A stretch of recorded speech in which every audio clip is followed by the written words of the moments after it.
continuing with the idea of evolution, we're going to look a little bit to start off with this video about taxonomy. Taxonomy is an area in biology where scientists kind of categorize or group living things that are similar to each other. So taxonomy is just a division of all of our living organisms into categories based off of certain characteristics that they have. And for instance, we are, if we're looking at a black bear, okay, the American black bear is what this one is looking at. They are in a species all to themselves. But yet if you look at the genus that they're in, this is just a way to organize them. They are several bears that fit into that same category that have similar characteristics. If you branch out even more into their family, you can see that there's even more animals, living organisms that they are similar with. And then the order, the class, again, this continues on. For instance, they are mammals, and we are mammals as well as humans, and so we're in the same class as a bear, but as we branch down, we obviously have different characteristics. So that's what taxonomy does. This would be another picture to show you, for instance, for humans specifically, we're in the animal kingdom, chordata, meaning that we have a spine or a backbone. We're mammals, we're primates, the family that we're in, the genus that we're in, and then the species that we're in. So if you hear people say Homo sapiens, that's the specific genus and species name for human.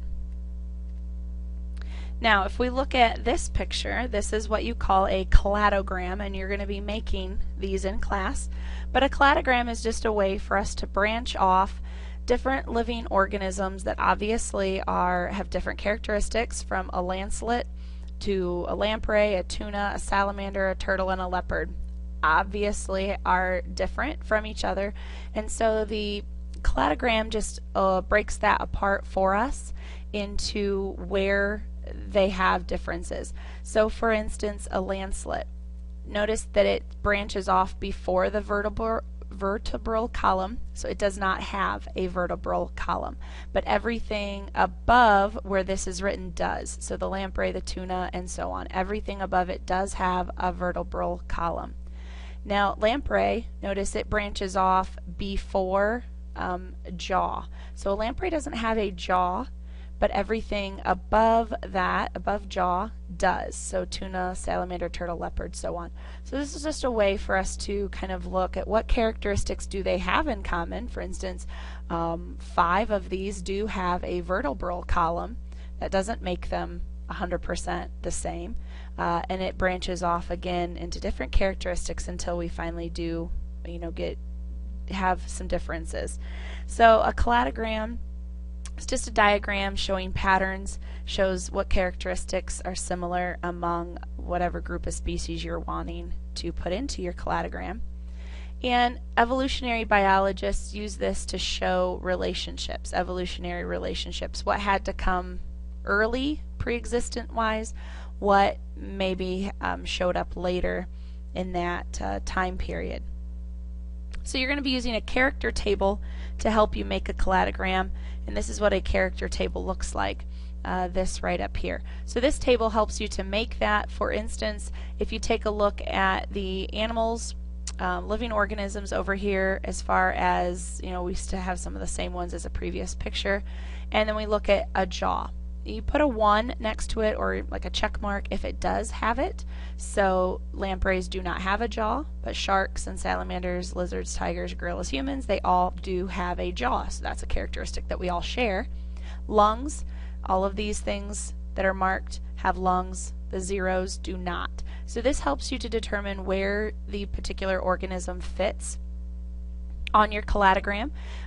For instance, the human, notice it has a check mark for everything, so it would be the very last living organism you put on your cladogram, and the item that has all zeros, has nothing of the traits you're looking at, would be the very first one you put on your cladogram, and then you go from there. So we're going to be making one of those. And we also have another type of diagram evolutionary biologists use. And in this one I want you to look at the picture and I want you to think, what animal do you think would most closely be related to a horse? First thing I would do is take a look at where horse is on my picture and notice that at some point in time, right here, this line that travels down, a horse and a dog were probably considered or hadn't evolved yet, or however you want to word it, maybe were considered very similar, and at some point in time they branched off into different categories. They had enough unsimilar characteristics that put them into different categories. So we would say in all of these cases that the horse and the dog, or the wolf, were most closely related. And the different lengths, you notice some of these have very long, some of these, like the human and the chimp, notice it's almost just like a line. There's hardly any branching off point there. The different lengths indicate the time that this took for the genes to evolve. They evolve at different rates, so sometimes it takes longer, sometimes a shorter amount of time.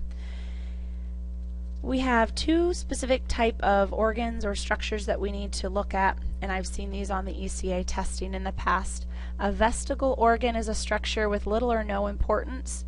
In a human, that would be probably the vestigial organ that would be most talked about in humans would be the appendix. Most people don't really know what the appendix does. The historical remnants of the structure that may have had a function in early ancestors, but at this point in time doesn't really serve a purpose at all. So for example, you're going to see a picture here in just a second of a fossil of a whale, and it has this pelvic bone, and sometimes it had some rear feet attached with it, but it's not really connected to the rest of the spinal column. It serves absolutely no purpose currently. Current whales don't even have this at all. It's been completely lost as they're developing. But we can find this in earlier whales. So if you take a look right here, you see in this fossil it's not even connected to the main spine and the ribs and all that a current whale has.